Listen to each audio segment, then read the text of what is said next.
Imagine a world where corn on the cob can call in a butter airstrike, zombies can stand by for Titanfall, and a humble garden becomes a war zone. No, that wasn't a fever dream. Yes, it was real, and it actually happened. Of course, I'm talking about Plants vs. Zombies Garden Warfare, one of the weirdest, most unexpected multiplayer franchises of the last decade. The franchise came out swinging with some crazy innovative marketing that instantly grabbed attention, built a loyal fanbase, and resulted in a steadily growing, like a plant, popularity of the series.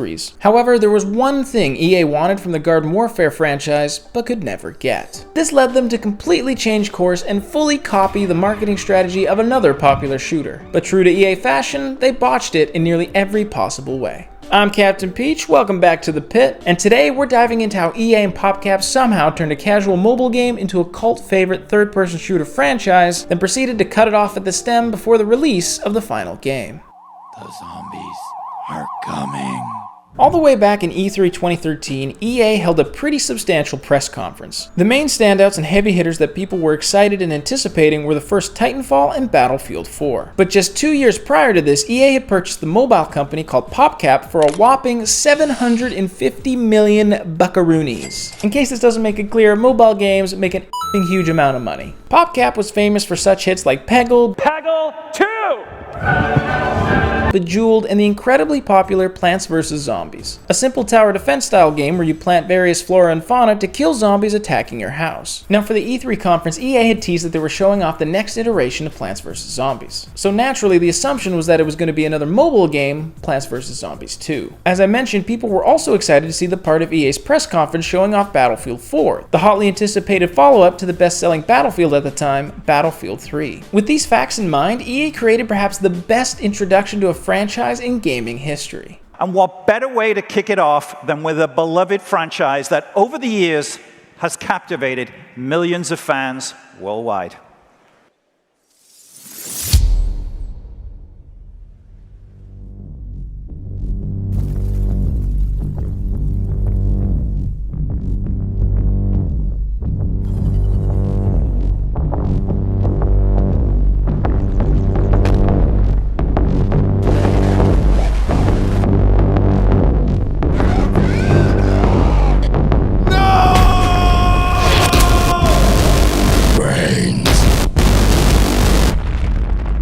Absolutely brilliant. PopCap played on people's expectations of the next Battlefield by recreating the first teaser trailer for Battlefield 3. An instant way to pique interest, but also to just have fun and lean into the goofiness of Plants vs. Zombies. Something the series was known for and would be the core philosophy of Garden Warfare. A third-person team hero shooter about plants fighting zombies. It was colorful, ridiculous, family-friendly, and looked very different from anything we'd ever really seen before. A huge contrast to the standard seriousness and competitive nature of modern shooters like Call of Duty or Battlefield. We'd get a lot of gameplay footage and trailers showing off the class-based gameplay, multiplayer modes, a co-op mode, and all of the different maps and weapons we'd get to play with. And of course, some more connections to Battlefield like a boss mode that was a Garden Warfare version of Battlefield 4's Commander mode, and the game even featured a giant shark Easter egg. Over the next several months, the marketing leaned heavily into the quirkiness of Plants vs. Zombies and used its uniqueness to set this game completely apart from the competition. This was further exemplified by the accompanying tagline, "Shooters just got weird," and the marketing fully reflected that. 2 targets, 500 meters. They're going head-to-head and saving the undead in a penalty shootout. Go, go, go, go!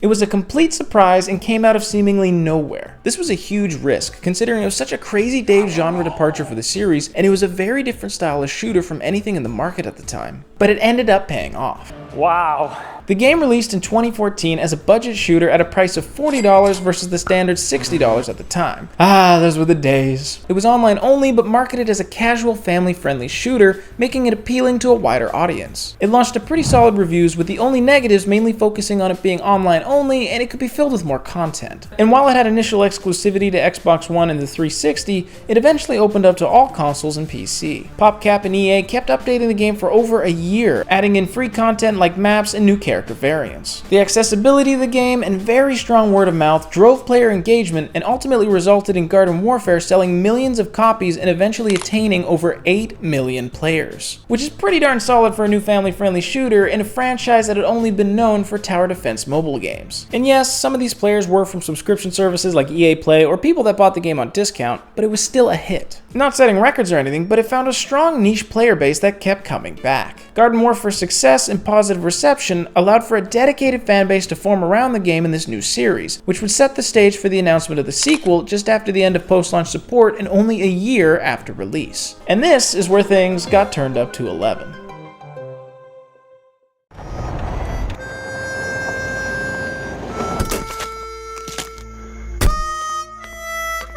Colonel, we need you back.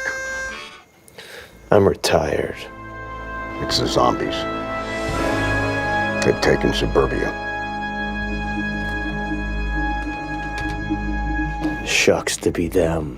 Just like how Modern Warfare 2 was a huge step up from the first and became arguably the favorite in the series, so too did the second Garden Warfare. PopCap had taken any and all feedback from the first game to heart and went all out with the sequel. There was single player, bigger maps, more characters, more modes, deeper customization, a fully realized hub world to explore and play in, seasonal events, and fully fleshed out offline play. This was Garden Warfare on steroids. And to quote the game's marketing slogan, it was bigger, badder, and bigger. All of these new features also help greatly expand the split screen mode, which I get the money's in online multiplayer, but there's something very different about sitting down together with friends and family and playing in the same room. Local multiplayer unfortunately isn't as popular among AAA shooters as it used to be, which is a shame because it's ridiculously fun, but there's still some games bringing the local fun and keeping it alive. Which is my clever little segue into today's sponsor, Total Tank Tap Out, a chaotic indie developed local 4-player tank combat game where the environment isn't just a backdrop, it's fully destructible. Blow up walls, blast through obstacles, and outmaneuver your friends as you grab power-ups and upgraded weapons including flamethrowers and airstrikes as you fight to gain the edge in battle. With controller support, it's fun, fast, and packed with explosive action.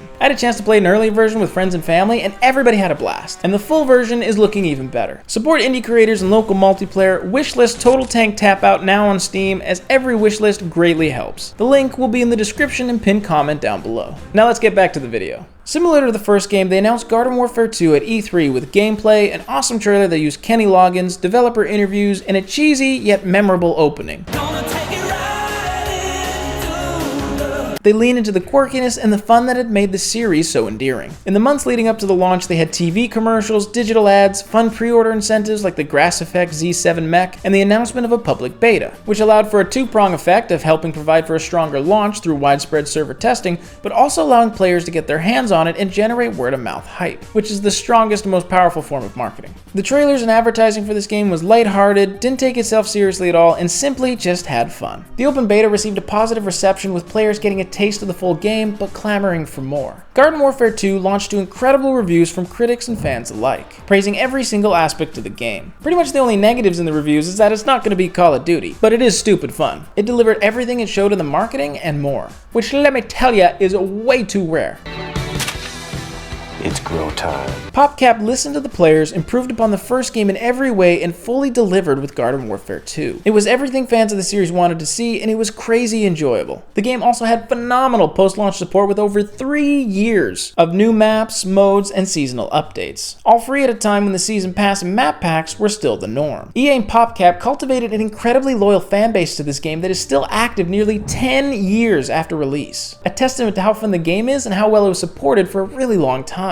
And while EA never released sales figures or player numbers like they did with the first game, we do know that it launched to higher physical sales than the first and released at a time when more and more players were shifting towards digital sales. And based on the length of the post-launch support, which is a good indication of a game's overall health, it wouldn't surprise me if in the long run Garden Warfare 2 sold similarly, if not better, than the first one. And no, it wasn't beating out Overwatch, Call of Duty, or Battlefield. Very far from it, but it didn't need to. It was a super fun and ridiculous game that catered to players of all ages and demographics that so very few games do. Through strong and innovative marketing, terrific long-term support, and of course delivering on a really great game, it's outlasted countless other more popular shooters that have come and gone. There's absolutely nothing wrong with a moderate success. The players loved it, but naturally EA wanted bigger numbers and better margins, so they decided to completely change up the marketing and the release for the next title in the franchise that would ultimately lead to the series' downfall.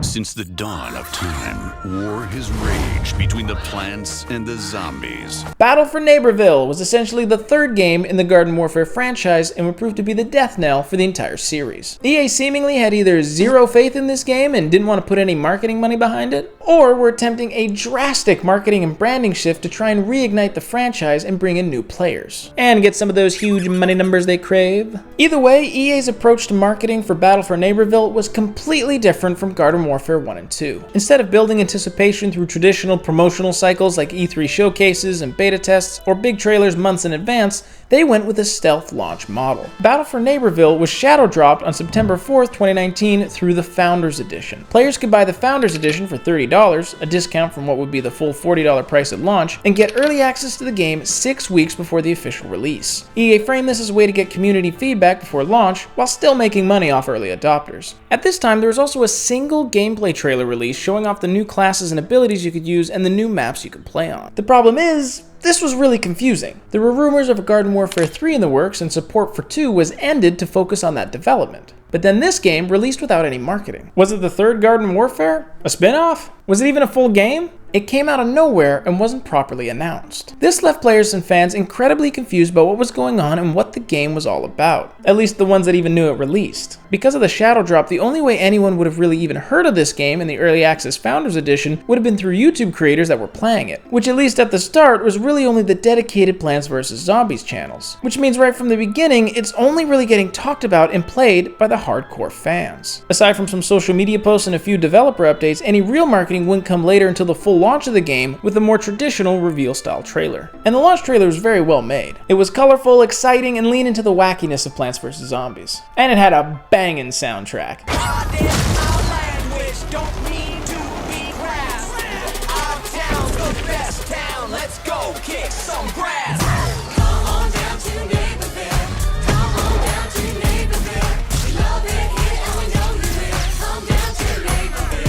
But this was such a colossal failure. The marketing relied too much on Founders Edition players spreading word of mouth versus actual major promotions. As I mentioned earlier, the previous Garden Warfare titles had strong E3 reveals, beta tests, and paid ad campaigns. Battle for Neighborville skipped all of that. There were no major influencer sponsorships, TV spots, or aggressive online ads, and to make matters worse, they removed Garden Warfare from the title, meaning to the average player, they would be confused about what this game is. Is it a sequel? Is it a spin-off? Does it play like Garden Warfare?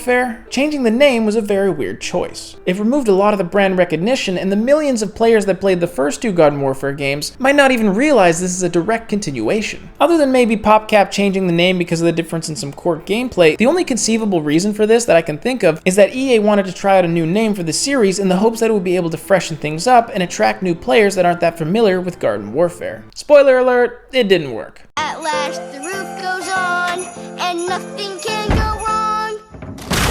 Oh no, it all went wrong! And through the shadow drop release technique, I fully believe EA was trying to recapture some of what Respawn was able to do earlier that year when they shadow dropped the mega hit Apex Legends. But that game, and I'll get into further detail on this in a future video, utilized a massive framework of influencers and streamers to play the game all at the same time to make it explode onto the internet with every content creator making videos of it and getting the game in viewers' faces everywhere they looked. Battle for Neighborville, however, didn't use this same tactic of influencers, meaning there wasn't much widespread coverage of the game, and through the Founders Edition releasing earlier, they essentially split up any online conversation about the game 6 weeks apart and would just confuse players. Instead of everyone hearing about the game and being able to play all at once like with Apex Legends, some people are instead playing an early access game for a few weeks until the regular game releases. By the time the game actually comes out, the hype for the hardcore players has already begun to die down because they've already been playing it for a while, and there's very little incentive for new content creators and streamers to jump on board at launch, as people interested in the game have already seen gameplay. And because of the split release, the content for the game making its way into social media is also being split, meaning it won't have the same impact as if everybody got it at once. A change of name, a lack of proper promotion of any kind, and shadow dropping a split release led to a massively botched launch. This terrible marketing strategy meant that right out of the gate, nobody was talking about the game, very few people overall were playing, and the public at large, including fans of the previous Garden Warfares, simply weren't aware of its existence. Honestly, it seemed like EA forgot they were releasing a game, and were just like, oh shoot, that's coming out, we better put out a launch trailer and an early edition for the fans.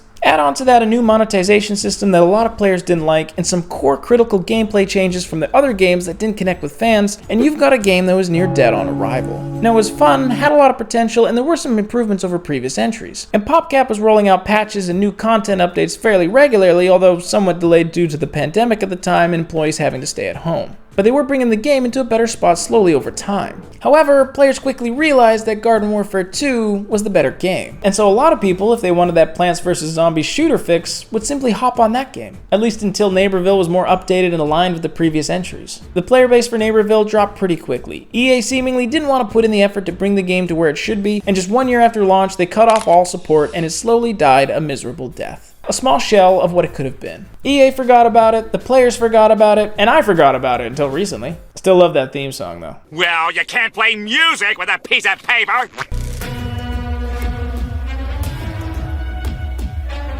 Hooray! Hooray! That was great, Squidward. All those wrong notes you play made it sound more original. What? I didn't play any wrong notes. Yeah, see, you're playing it like this. When ordinarily it goes like this.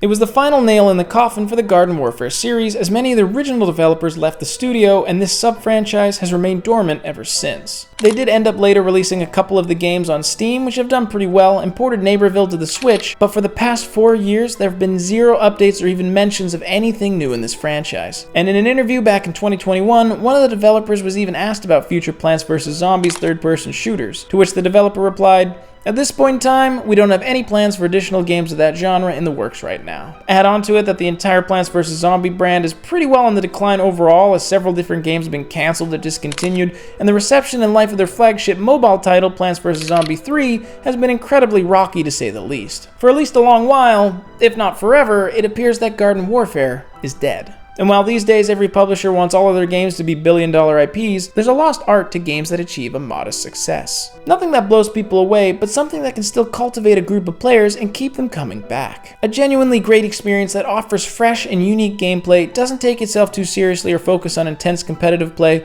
and is just about having a good time in a casual play space. And I think that's where Garden Warfare really shined. It's not a game where you spend hours grinding for camos or sweating in the lobby. It's a game that you can pick up and play for a few hours, have a blast, and want to go back the next day. I think this clip from the Garden Warfare 2 E3 announcement really encapsulates what this series is all about. Go big, go crazy, have fun. From people like me who play the game with their kids, to the most competitive of gamers. Over 6 million players fell in love with this shooter that doesn't take itself too seriously. This multiplayer action title, it won't just tickle your funny bone, it'll chew the whole damn thing off.